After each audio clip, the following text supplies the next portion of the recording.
के शर्मा जी भारतीय जनता पार्टी से, चरण सिंह सापरा जी कांग्रेस से, कर्नल तेज टिक्कू जी, वकार भाटी जी और मास्टर तसुद हुसैन साहब हमारे साथ मौजूद हैं। शुरुआत के शर्मा जी मैं आपसे करूं। असदुद्दीन ओवैसी कहते हैं कि भारतीय जनता पार्टी लोगों को बिरयानी खिला रही है और ऐसे में आप वो नहीं कर रहे हैं जो आपको मुख्यतः करना चाहिए। लोगों की सुरक्षा नहीं हो पा रही, जो कश्मीर पॉलिसी वो फेल हो गई है। क्या ये वास्तविकता है? अजय जी, बहुत आश्चर्य होता है। ये वही ओवैसी साहब हैं जब देश के अंदर आतंकवादी के स्लीपर सेल के लोग पकड़े जाते हैं या आतंकवादी पकड़े जाते हैं, तो यही ओवैसी साहब बड़े जोर जोर से चिल्ला के कहते हैं कि ये लोग जो है निर्दोष हैं, इनको हम कानूनी सहायता प्रदान करेंगे, हम इनको कानूनी सलाह देंगे, मुफ्त में वकील देंगे और ये वकालत इनसे जो है मैंने इनको कानून में न्यायालय से बचाएंगे। आज वो कह रहे हैं, हम पर प्रश्न उठा रहे हैं।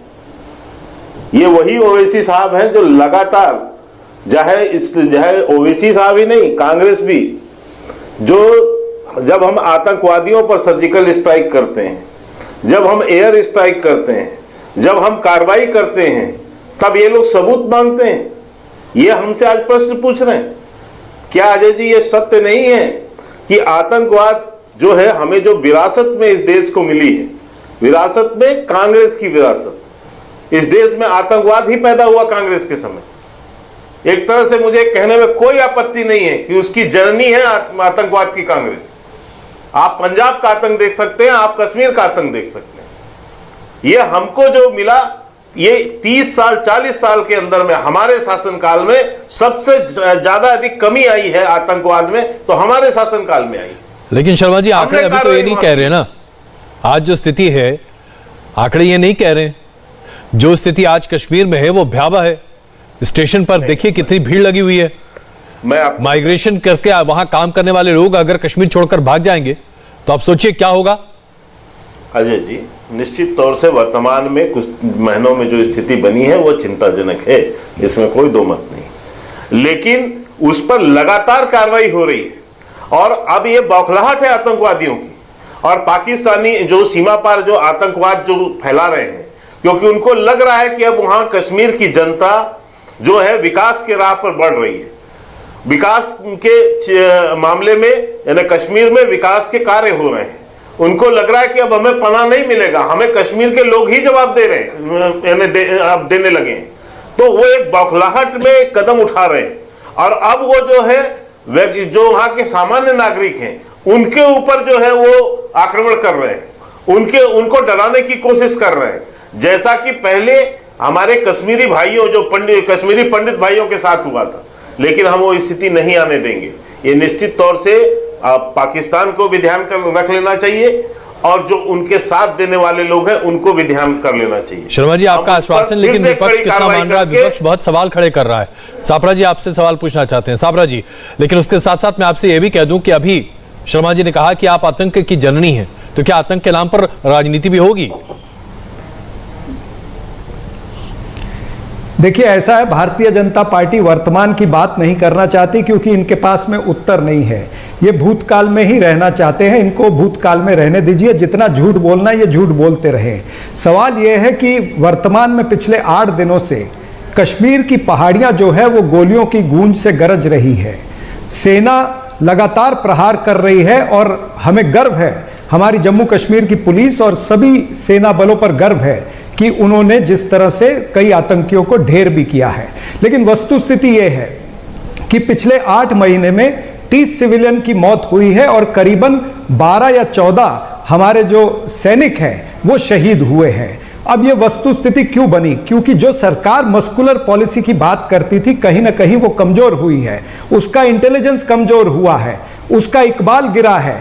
जो नया कश्मीर के जुमले बोलते थे वो नई रणनीति या नई राजनीति वहां पर करने में कामयाब नहीं हो रहे हैं, ये नजर आ रहा है। आज पूरा देश गम और गुस्से में बैठा है और ये भूतकाल में जाकर के बातें करना चाहते हैं, वर्तमान की बातें नहीं करना चाहते हैं। इनके ही जो गवर्नर है मलिक साहब, सत्यपाल मलिक, उन्होंने भी आज ये स्टेटमेंट दी है कि ये कहीं ना कहीं बड़ा इंटेलिजेंस फेलियर है और जब मैं गवर्नर था तब 50 से लेकर के 100 किलोमीटर तक भी आतंकी नहीं जम्मू कश्मीर के अंदर आ सकते थे। अब तो श्रीनगर में आकर के मार के जा रहे हैं। ये कांग्रेस नहीं कह रही है, ये सत्यपाल मलिक कह रहे हैं जो पूर्व गवर्नर। चलिए एक छोटा जवाब शर्मा जी, फिर मैं आगे बढ़ रहा हूं। के शर्मा जी बहुत छोटा सा जवाब प्लीज सर। मेघालय के वो गवर्नर हैं।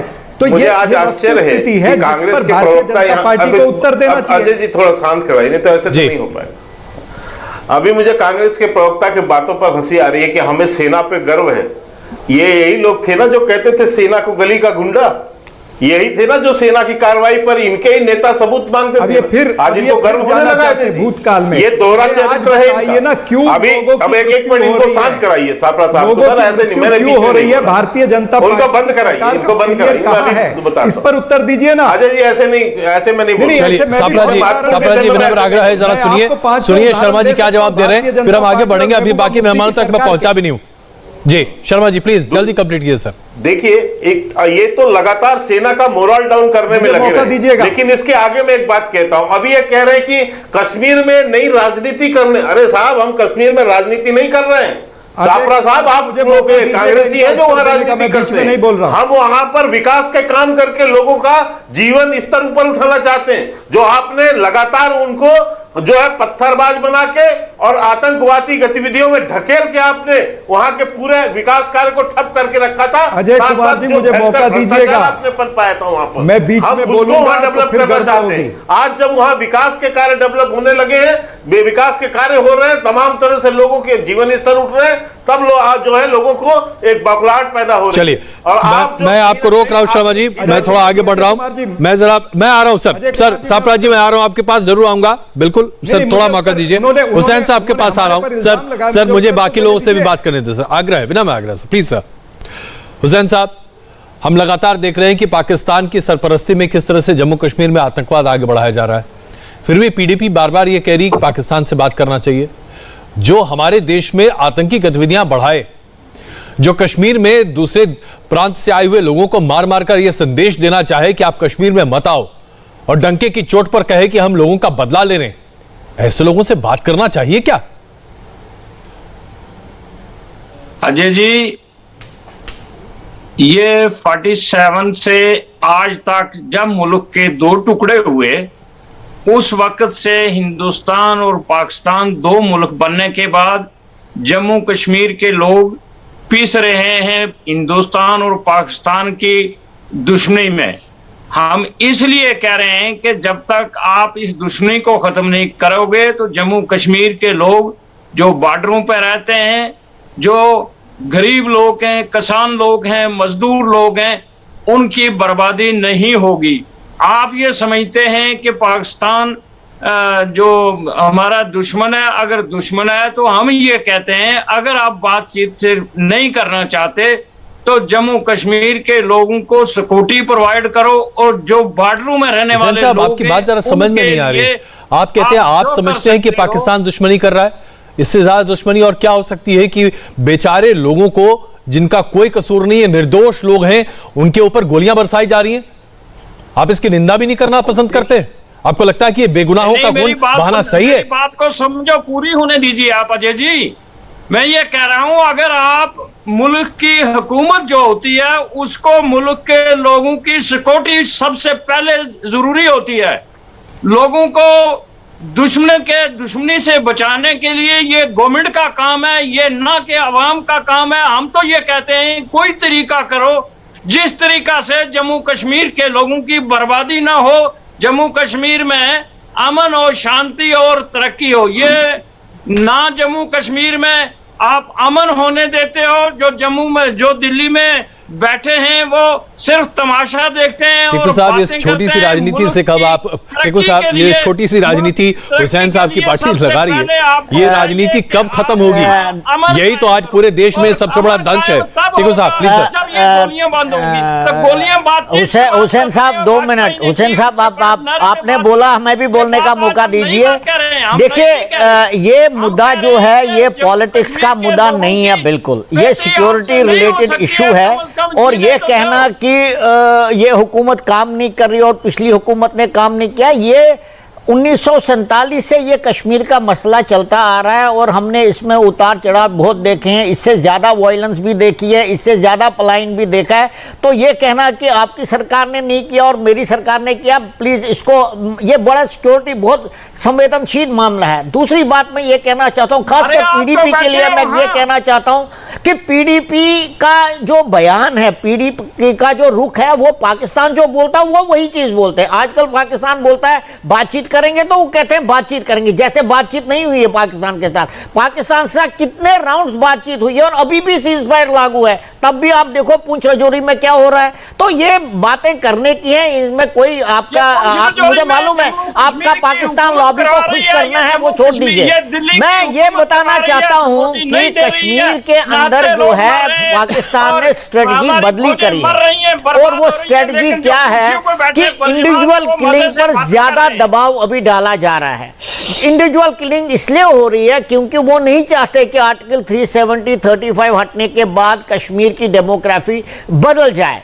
और इसमें ना सिर्फ पाकिस्तान ने, यूनाइटेड नेशन में इमरान खान ने बयान दिया, इवन फारूक अब्दुल्ला का बयान है इस बात पर, हम यहाँ हिंदू को नहीं रहने देंगे। तो आप क्या कह रहे हो? दूसरी बात मैं ये कहना चाहता हूँ, ये कहना कि ये गवर्नमेंट की सिर्फ जिम्मेदारी है कि वो आपको सिक्योरिटी प्रोवाइड करे। प्लीज आप दुनिया भर की कोई इंसर्जेंसी देख लीजिए, दुनिया भर की कोई इंसर्जेंसी देख लीजिए, सिक्योरिटी फोर्सेस आपको इंडिविजुअल किलिंग से नहीं बचा सकते, वो लोकल सोसाइटी बचाएगी जहां पर इनको पनाह मिल रही है, जहां पर इन किलर्स को पनाह मिल रही है, दवाई मिल रही है, खाना मिल रहा है, जगह मिल रही है। और आपने उसको काम में लाना, आपने उनको चिन्हित करना, आपने उनको सिक्योरिटी फोर्सेस को, आप ये बात सिक्योरिटी फोर्सेस पर नहीं डाल सकते। और अगर सिक्योरिटी फोर्सेस नहीं करना है तो कोलैटरल डैमेज होगा। जब किसी निहत्थे को, किसी इनोसेंट को फिर मारा जाता है, फिर आप ह्यूमन राइट्स का इशू रेज करते हैं। तो आपके बीच में वो रह रहे हैं, आपको आप बताओ ना, आप इंटेलिजेंस दे दो। हुसैन साहब एक छोटा जवाब दीजिएगा, मैं भाटी साहब का, चलो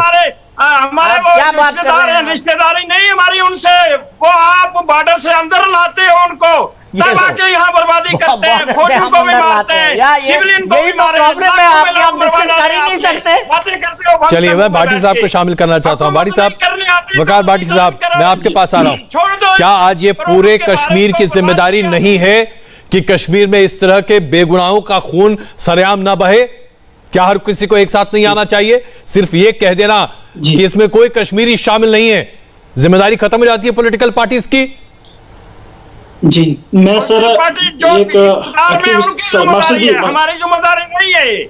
सुनिए जो इक्तदार में आता है वो हुसैन साहब, सर अभी मैं जरा भाटी साहब से बात कर रहा हूं, प्लीज सर, सर एक मिनट सर, आपकी आवाज हम थोड़ा कम कर रहे हैं।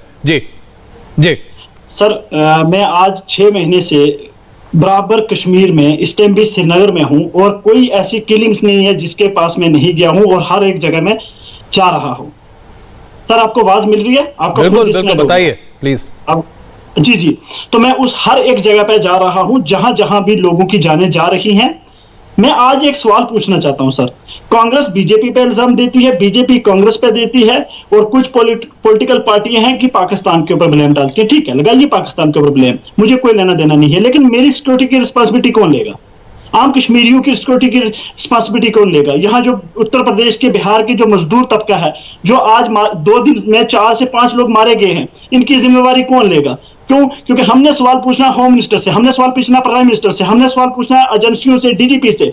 सर मैं आपसे ये पूछना चाहता हूं कि जितने भी यहाँ पॉलिटिशियन आपके साथ बैठे हैं, अलग अलग पार्टियों के प्रवक्ता, आप इनसे ये पूछिए सर कि आप नया कश्मीर बनाने जा रहे थे, कम से कम नए कश्मीर में सिविलियंस किलिंग तो नहीं थी, टारगेट किलिंग तो नहीं थी, लेकिन आज इस नए कश्मीर में टारगेट किलिंग हो रही है। आप एक तरफ कहते हो स्टोन पेल्टिंग को हमने बंद कर दिया, ठीक है भाई, बहुत बड़ा काम किया आपने, स्टोन पेल्टिंग को बंद करा दिया। स्टोन पेल्टिंग से कोई इंसान की जान नहीं जाती थी, लेकिन टारगेट किलिंग से एक इंसान की जान जा रही है। आज कश्मीर में मैं हूं, मुझे पता है कि मैं आज खुद डर रहा हूं कि मैं बाहर जाऊंगा, कौन आके मुझे मार देगा मुझे नहीं पता है। यहाँ कहीं पिछले साल हमारा दोस्त बाबर कादरी, के शर्मा जी आपका जवाब दे रहे हैं। के शर्मा जी सवाल आपसे सर, के शर्मा जी कौन मार के चला गया? जी भाटी साहब आपका जवाब दे रहे हैं के शर्मा जी। वकार भट्टी साहब का तो जवाब दूंगा, लेकिन एक कमेंट्स मैं पीडीपी के अपने उन पर मित्र जो प्रवक्ता उनको कहना चाहता हूँ। अजय जी, बड़ी कांग्रेस से जानना समझदारी से एक बात लोगों से कही जानना प्रवक्ता चाहता हूं, जो है आप PDP कब तक अपनी पॉलिटिक्स कि अगर बड़ी साहब प्लीज सर जवाब सुनिए सर, तो जवाब सुनिए प्लीज सर, प्लीज सर। अगर पाकिस्तान दुश्मन है तो खतरे में है, ये शब्दावली है पीडीपी के प्रवक्ता की। अगर कब तक आपका खेल ये चलता रहेगा? एक मिनट भाटी साहब प्लीज, आपकी आवाज कम करनी पड़ेगी शायद। Please sir ji, Sharma ji continue sir. मैं ये कह रहा हूं, अभी पीडीपी के जो प्रवक्ता बोल रहे थे, उन्होंने एक शब्द बोला है कि अगर पाकिस्तान जो है दुश्मन है तो, इससे आप समझ सकते हैं अजय जी कि पीडीपी की मंशा और मानसिकता क्या है जब ये अगर लगा के कहते हैं। क्योंकि इनकी, ठीक कहा कर्नल टिक्कू जी ने, कि इनकी भाषा वही भाषा है जो पाकिस्तान की भाषा होती है, इसीलिए इनको अगर पाकिस्तान दुश्मन लगता है। तो इसके आगे पीडीपी से इस संदर्भ में किसी भी तरह के उनके ना बात का जवाब देने की मुझे आवश्यकता लगती है, ना उस पर कोई कमेंट, क्योंकि उनकी मानसिकता बिल्कुल स्पष्ट है। वो बिल्कुल पाकिस्तान के सहयोग के रूप में जुड़े हुए हैं, इसीलिए वो कहते हैं कि कश्मीर में कोई झंडा उठाने वाला भारत का नहीं मिलेगा। लेकिन ये जो वकार साहब, भट्टी साहब बैठे, आज जो बड़ी ऊंची ऊंची बात कह रहे हैं कि हम किससे मांगे, किससे कहें, जब धारा 370 को हटाने पर की चर्चा हो रही थी अजय जी, यही भट्टी साहब थे, ये गाया करते थे कि आप एक दिन वहां जो है धारा 144 हटा दीजिए, देखिए कैसे खून की नदियां वहां पर बहती हैं। हमारा क्या, ये लोगों को आज जो हमें नए कश्मीर की बात जो हमें उलाना दे रहे हैं, ये लोगों को सुनाया करते थे झूठ, और ये लोगों को बहकाया करते थे। और आज जब धारा 370 हटाने के बाद वहां पर डेवलपमेंट के काम चालू हुए कश्मीर में, शांति एक तरह की दिखाई पड़ने लगी। बिल्कुल मैं कह रहा हूं इनको, लेकिन अभी इसी के साथ में क्या कहते हैं कि पत्थरबाजी खत्म हो गई, तो उससे पत्थरबाजी से कुछ नहीं होता था, किसी की जान नहीं जाती थी। ये वकार भट्टी साहब की एनालिसिस है। पत्थरबाजी से जो आतंकवादियों को बचाया जाता था, सेना को घायल किया जाता था, सैनिकों के ऊपर आक्रमण होते थे, कई सैनिक मारे गए हैं उसमें, वो पत्थरबाजियों का ये समर्थन कर रहे हैं वकार भट्टी, और बैठ के हमसे जो है जवाब मांगते हैं। उन पत्थरबाजों की जो है आज समर्थन। शर्मा जी, हुसैन साहब आपसे सवाल पूछ रहे हैं, वो कह रहे हैं कहां तरक्की हुई बताइए। हुसैन साहब बता देते हैं जी, बिल्कुल मैं अभी बता। हुसैन साहब का सवाल है, हुसैन साहब प्लीज। मैं पूछ रहा हूं, ये तरक्की हो रही है जो आप करवा रहे हो? यार शर्म आनी चाहिए, ऐसे झूठ ही झूठ मत बोलो। नाना साहब एक मिनट, हम देख रहे हैं यूपी में क्या तरक्की हो रही है, जम्मू कश्मीर में क्या हो रही है, यूपी में कौन मरवा रहा है, जम्मू कश्मीर की क्या हालत की है। मैं ये कह रहा हूं, अगर आपको पाकिस्तान दुश्मन लगता है तो मरवा डालिए हमें। पाकिस्तान कोई हमारा चाचा है या मामा है? पाकिस्तान आपका मामा है। वो जिस वक्त हिंदुस्तान की हुकूमत को जरूरत पड़ती है तो हिंदुस्तान की हुकूमत पाकिस्तान के दो आदमियों को मार के इलेक्शन लड़ना चाहते हैं, ये यूपी के इलेक्शन के बारे में जीतना चाहते हो, और तब ये बर्बादी जम्मू कश्मीर में भी शुरू की है तुमने। अजय सर एक मिनट वकार भी प्लीज, शर्मा जी जवाब देने, वकार साहब please sir, hold sir ji, Sharma जी जवाब देने, उसके बाद मैं टिक्कू साहब के पास आ रहा हूं। शर्मा जी बिल्कुल, महबूबा मुफ्ती जो है जो बयान देती हैं, वो अपने भाई के समर्थन में बयान देती हैं, इसलिए वो आपका मामा ही है।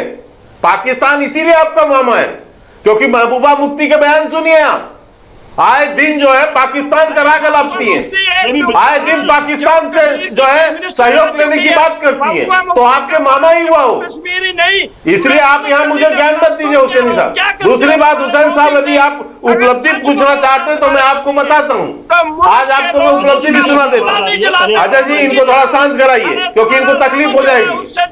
हमने जो है लगातार आज 80,000 करोड़ रुपए का स्पेशल पैकेज हमने कश्मीर को दिया, वहां सड़क बनाने के लिए, वहां नए एम्स खोलने के लिए, आज वहां पर नई सड़कें वहां पर बनकर तैयार हुई हैं। आज गांव के अंदर में देखिए वास्तविकता, आज हम अभी देखिए विकास हो रहा है, इसमें कोई शक नहीं है, विकास हो रहा है, लेकिन वहां पर हत्याएं बड़े पैमाने पर हो रही है। शर्मा जी इसका जवाब सापरा जी अभी दे रहे हैं। टिक्कू साहब मैं आ रहा हूं आपके पास, सापरा जी प्लीज सर। देखिए, भारतीय जनता पार्टी के प्रवक्ता इतने उत्तेजित होकर बातें कर रहे हैं। इन्होंने पहले भी कहा कि सेना का मनोबल जो है वो कांग्रेस पार्टी के सत्ता के समय गिरा था।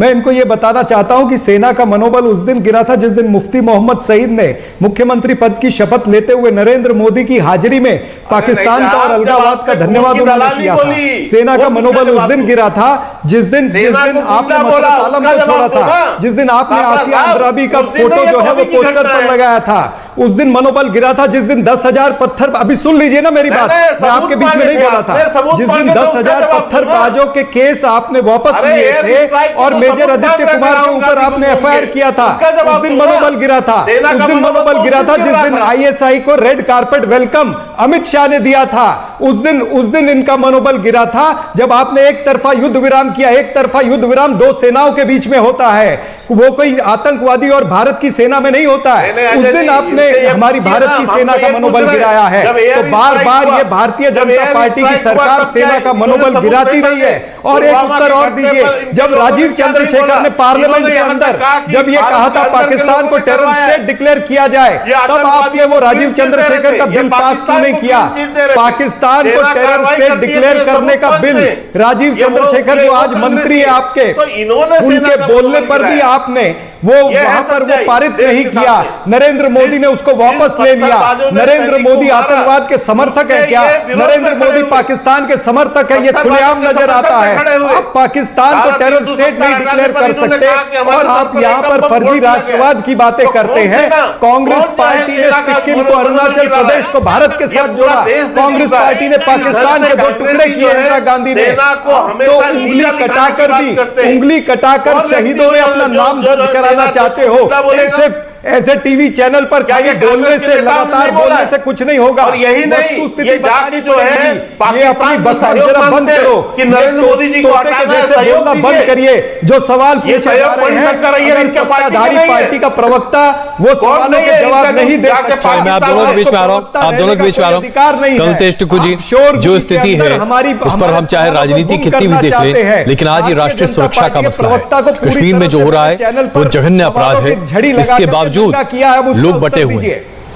देखिए अजय जी, मैं एक थोड़ा सा मैं 2 सेकंड का टाइम लेता हूं, भाटी साहब को ये बताना चाहता हूं कि ये इंडिविजुअल और टारगेटेड किलिंग्स आज की बात नहीं है। टारगेटेड किलिंग्स तब भी होती थी जब ये शुरू हुई थी।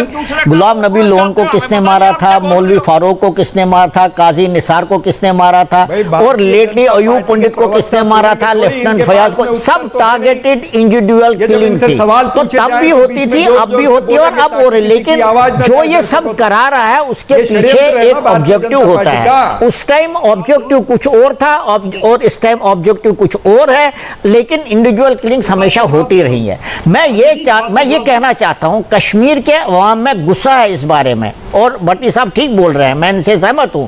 कश्मीर के अवाम में बहुत गुस्सा है ये जो हो रहा है कश्मीर में आजकल, और हालात वैसे नहीं है जो 89-90 में थे, लेकिन गुस्सा इतना ज्यादा नहीं है क्योंकि डर भी है। जो ये काम करते हैं उनके हाथ में बंदूक है, तो डर भी है। लेकिन मैं ये कहना चाहता हूं, जब तक कश्मीरी सोसाइटी ही ना इनको डिसून करे, इनको नकार दे, इनके बारे में फौज को बताए ना, तब तक ये लोग घूमते रहेंगे और एक पिस्टल लेकर कोई भी आदमी रास्ते पर चल सकता है, किसी को भी मार सकता। हुक्म आया पार से या अपने वहां संगठनों से कश्मीर में, वो किसी को भी गोली मार सकते हैं। तो कश्मीर के अवाम ने इस गुस्से को आगे बढ़ाना है और इनका रहना जीना वहां पर बहुत वैलिड पॉइंट आपने टिक्कू साहब उठाया। भाटी साहब, लेकिन तो बहुत मोटी सी बात है। ये चीज मैंने हुसैन साहब से पूछी थी, अगर आम आदमी तय कर ले कि मुझे आतंकवादियों का साथ नहीं देना है, दुनिया की कोई ताकत उस आवाम पर हमले नहीं कर सकती। ये तो हमने देखा है दुनिया के कई कोनों में। इस बात का जवाब देता हूँ। सुनिए, इसमें आम आदमी कैसे तय करेगा सर? हमें तो यहाँ पता भी नहीं चलता कि मारने वाला है कौन। 5 मिनट अगर मान लो कि अभी आके मुझे कोई टारगेट किलिंग करके मुझे शूट कर देता है, अगले 5 मिनट के अंदर मीडिया पे आ जाता है कि पाकिस्तान की आईएसआई ने, पाकिस्तान के इस आतंकवादी ग्रुप ने इसको मार दिया। आपको पहले इन्वेस्टिगेशन करनी पड़ेगी। क्या पता आपका कोई पड़ोसी हो, क्या पता कोई पॉलिटिकली कोई जमात के लोग हो या कोई पुरानी दुश्मनी हो, कम से कम आपको इन्वेस्टिगेशन तो करनी है। भाटी साहब, हम इतने भी बेगुनाह और मासूम नहीं है कि हमें पता ही नहीं होता कि हमारे आसपास क्या भटक रहा है। अजय जी, मैं एक जवाब देना चाहता हूं। जी आ रहा हूं सर। शर्मा जी, एक मिनट सर, एक मिनट। बकरवाल को आपने उसके ऊपर चर्चा नहीं की, क्यों? क्योंकि वो इंसान नहीं था। क्या उसका जीने का हक नहीं था? क्यों नहीं उसके ऊपर आप डिबेट करते? हम हर चीज पे बहस कर रहे हैं। से अगर कोई मरता तो उसके ऊपर भी डिबेट करें आप। बिल्कुल डिबेट हो रही है साहब, ये डिबेट ही तो है जो आज हम लोगों में ये कॉन्शियसनेस लाना चाहते हैं कि आज जम्मू कश्मीर पर एक नीति क्यों नहीं है? 700 आर्म सिविलियंस को आपने अरेस्ट किया है। सुनिए सर, 700 आर्म सिविलियंस को आपने अरेस्ट किया है सर। 95% यहाँ कोर्ट से बाइज्जत बरी हो जाते हैं या डिस्चार्ज हो जाते हैं जिनको पुलिस अरेस्ट करती है। एविडेंस नहीं देने आता है तो बरी तो होगा ही, कौन एविडेंस देगा डर के मारे? चलिए, आपका जवाब शर्मा जी दे रहे हैं, वैसे तो मैं भी दे सकता हूं, लेकिन शर्मा जी प्लीज, शर्मा जी जवाब अजय दें। जी, मैंने अपने पहले जवाब में वकार भट्टी साहब के संदर्भ में कहा था कि ये वही व्यक्ति थे जो धारा 370 का विरोध करते हुए किस तरह से लोगों के देश के अंदर गुमराह करते थे लोगों को और लोगों को भड़काते थे। आज देखिए उसी व्यक्ति का फिर से एक चरित्र देखिए, उसी कश्मीरी एक्टिविस्ट का जो आतंकवादी को कैसे बचा रहा है, ये कहते हैं वकार भट्टी कि साहब वो जिसने मारा है वो आतंकवादी ही है या बगल का कोई पड़ोसी है, इसमें डिफरेंसेस नहीं किया जाता है। तो इससे आप समझ सकते हैं कि अब ये आतंकवादियों को बचाने का ये वकार भट्टी जो एक्टिविस्ट बने हुए कश्मीर के, ये किस तरह आतंकवादियों का साथ दे रहे हैं। ऐसे तमाम लोग कश्मीर के अंदर ये अंदर जो बैठे हुए ये जो आस्तीन के सांप हैं, जो कहने में मुझे कोई गुरेज नहीं है अजय जी, कि ऐसे लोग जो आस्तीन के सांप बन चुके हैं, ऐसे लोगों को ऊपर भी हमें जो है निश्चित तौर से नजर रख के और कार्रवाई करने की जरूरत है, क्योंकि यही लोग हैं जो आतंकवादियों को शरण भी दे रहे हैं अंदर में और संरक्षण भी दे रहे हैं। यही आपका प्लान होता है कि हर बेगुनाह इसीलिए आपने कितनी सरलता से आतंकवादियों को बचाया, ये कहते हुए कि जो मार रहा है, जिसने मारा है, अरे किसी को पता नहीं होता क्या वहां पर गांव के गांव चिल्लाता है, वहां पर वही लोग सब जाकर जो है मातम मनाते हैं, वो आपके भाई बहन ही है, और वही लोग कहते हैं कि आतंकवादियों ने मारा, वही लोग कहते हैं हमारी बेटियों को आतंकवादियों ने अत्याचार किया, और आप जो है जो है विरोध में। चलिए मैं आ रहा हूँ सपरा साहब, आपके पास आऊं, उससे पहले हुसैन साहब के पास आ रहा हूँ। हुसैन साहब, बहुत मोटी सी बात है ना, आपको शर्म आनी चाहिए भाजपा के नए कश्मीर को। नहीं प्लीज प्लीज प्लीज प्लीज, हम अब शब्दों का इस्तेमाल ना करें। भाटी साहब एक मिनट, सवाल हुसैन साहब के लिए। हुसैन साहब, जिस तरह से लगातार ये चर्चा हो रही है, पूरे समाज को एक साथ आना पड़ेगा, वरना आज जिस तरीके से टारगेटेड किलिंग्स हो रही हैं, ये टारगेटेड किलिंग्स कश्मीरियत को खत्म कर रही हैं। ये कश्मीरियत पर सबसे बड़ा हमला है। क्या अब भी समाज नहीं आएगा एक साथ? देखिए, मैं ये मानता हूं कि कश्मीरी आवाम को और कश्मीर को नुकसान हो रहा है। अगर लोग मर रहे हैं वो भी कश्मीर के मर रहे हैं, अगर फौज मर रही है वो भी कश्मीर की मर रही है, और इस बात के लिए आप कश्मीर वालों को और जम्मू कश्मीर के नहते लोगों को जिम्मेदार नहीं ठहरा सकते। उसके लिए आपके पास सिक्योरिटी फोर्सेज एजेंसीज हैं। ये जो आप कह रहे हैं कि अवाम इसका पता लगाए, इससे मैं इत्तेफाक नहीं रखता हूं, लेकिन एक बात से मेरा इत्तेफाक है कि अवाम को सिक्योरिटी फोर्सेस की सपोर्ट करनी जरूरी है, और हम करते आए हैं, कर रहे हैं, उसके हम खिलाफ नहीं हैं। हम इस बात के खिलाफ हैं कि जो आदमी जिम्मेदार है, कुर्सी पे है, जिसकी जो कुर्सी वाला है वो मुल्क की सरहदों की हिफाजत करे और मुल्क की जो आवाम है उसके मामला। शर्मा जी, एक बार फिर सवाल आप ही के पास, इसका मैं आ रहा हूं सापरा जी, आपके पास आऊंगा। शर्मा जी, जो कुर्सी पर बैठा है जिम्मेदारी सबसे ज्यादा उसकी है। बिल्कुल, मैं आपको कहता हूं अजय जी, और इसीलिए हम बहुत जिम्मेदारी के साथ में वहां काम भी कर रहे हैं। आज भी आपने देखा गृह मंत्री श्री अमित शाह जी के अध्यक्षता में जो आज बहुत ही बड़ी एक सिक्योरिटी फोर्स की जो है बैठक हुई है, यहाँ पर सिक्योरिटी एजेंसियों की एक पूरी टीम भी वहां पर, ये जो नया जो सिस्टम आतंकवादियों ने एक नया जो टैक्ट उपयोग किया है उसको इस पर जांच पूरी तरह से समझने के लिए और उस पर कैसे जो है एक कार्रवाई की जा सके और इनकी इस तरह की गतिविधियों को समाप्त किया जा सके, इसके लेकर केंद्र सरकार जो है गंभीरता से विचार कर रही है और एक्शन भी ले रही है। साथ ही साथ जो हमारी वहां सेना है वो भी गंभीरता से कार्य कर रही है। मैं बिल्कुल आपके चैनल के माध्यम से विश्वास दिलाना चाहता हूं कि किसी भी कीमत में जो कोई भी टैक्ट आतंकवादी अपना ले या पाकिस्तान अपने वहां से नए टैक्ट के अनुसार से भी यहाँ आतंकवाद को बढ़ाने की कोशिश करेगा, हम उस पर कार्रवाई करेंगे। सपरा जी जवाब दे रहे हैं, सपरा जी जवाब दे रहे हैं, सपरा जी चलाकर जो किया। भाटी साहब, मैं आ रहा हूं आपके पास, एक मिनट प्लीज सर। सपरा जी थोड़ा जवाब दीजिएगा सर। अब शर्मा जी को कहिएगा जरा मुंह बंद रखें। देखिए सवाल ये है कि आतंकवादी घटना क्यों बढ़ती है। आतंकवादी घटनाएं तब बढ़ेंगी कश्मीर के अंदर जब घुसपैठ बढ़ेगी, जब वहां पर असला आएगा, जब वहां पर रेडिकलाइजेशन कैंप होंगे। तो कहीं ना कहीं ये पिछले महीनों में ये चीजें बढ़ी है, इंटेलिजेंस फेलियर हुआ है, घुसपैठ बढ़ी है, असला अंदर आया है और वहां पर रेडिकलाइजेशन कैंप जो है वो भी बड़े होंगे। तो सरकार को इसके ऊपर काम करना चाहिए, बजाय कि एक दूसरे पर इल्जाम लगाने से ये एक नई रणनीति बनानी पड़ेगी कि किस तरह से रेडिकलाइजेशन कैंप को, जो मिलिटेंट के कैंप हैं, जो ऑन ग्राउंड मिलिटेंट जो है, भारत के जो लड़के मिलिटेंट बन रहे हैं, इंटेलिजेंस फेलियर की बात बार-बार आ रही है, रोका जाए। इसके ऊपर आज मोहन साहब आपको दिखाई दे रहा है कि बीते 2-3 महीने में इंटेलिजेंस फेलियर बड़े पैमाने पर। मोहन भागवत, अब मोहन भागवत की स्टेटमेंट तो सुन लीजिए अजय जी। नहीं, डेफिनेटली मतलब मोहन भागवत, अजय जी मेरी बात पूरी होने दीजिए, 10 सेकंड और दूंगा। मैं आता हूं आपके पास अपराध जी, बस एक छोड़ा इनका जवाब ले लूं, बस 1 मिनट में आ रहा हूं आपके पास, प्लीज आ रहा हूं सर। आप मेरी बात को काटते हैं, आप शर्मा जी को मेरी बात के ऊपर बोलने की इजाजत देते हैं। ये बिल्कुल नहीं सापरा साहब, कंप्लेन दर्ज करिए, ये बैलेंस डिबेट नहीं है। चलिए, अगर आपको अगर ऐसा लगने लगा है कि मैं बैलेंस डिबेट नहीं करा सकता तो ये बड़ा अफसोस है। दबाने की कोशिश करते हैं आप, उनकी आवाज को धीमा नहीं। अगर ऐसी बात है तो चलिए अगला 1 मिनट आपका, बिल्कुल 1 मिनट बोलिए साहब, कंप्लीट कीजिए अपनी बात, कंप्लीट कीजिए 1 मिनट में। हाँ, तो मेरा कहने का मतलब यह है कि हम खुद नहीं बोल रहे, मोहन भागवत ने बोला है। भारतीय जनता पार्टी हमारी बात न माने, मोहन भागवत की बात तो मान ले।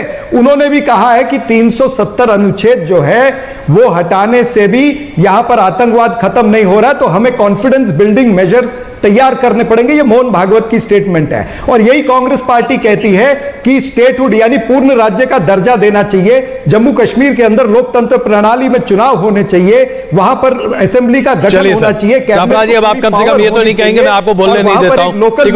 आपका आखिरी 1 मिनट सर। मैं 2 बातें कहना चाहता हूं। सबसे पहले भाटी साहब को, भाटी साहब ने बोला कि इतने लोगों को पकड़ा गया और कोर्ट ने उनको वहां से छोड़ दिया। देखिए, कोर्ट का मामला अलग होता है और 1989-90 में 3000 कश्मीरी पंडितों की हत्या हुई, एक को भी सजा नहीं हुई क्योंकि एविडेंस पर बेस्ड है, कोई एविडेंस देने जा ही नहीं रहा था, डर था। दूसरा, ये इंटेलिजेंस फेलियर नहीं है, फोकस इंटेलिजेंस का शिफ्ट हो रखा है। अब स्ट्रैटेजी पाकिस्तान की बड़ी है और वो बदली हुई स्ट्रैटेजी को, इंटेलिजेंस को रीफोकस करना पड़ेगा और रीफोकस करने के बाद ये इंडिविजुअल किलिंग्स बंद हो जाएंगी, मुझे ये पूरा भरोसा है। इंडिया टीवी हर वक्त हर जगह डाउनलोड करने के लिए सर्च करें India TV news Google play store या ऐप स्टोर पर।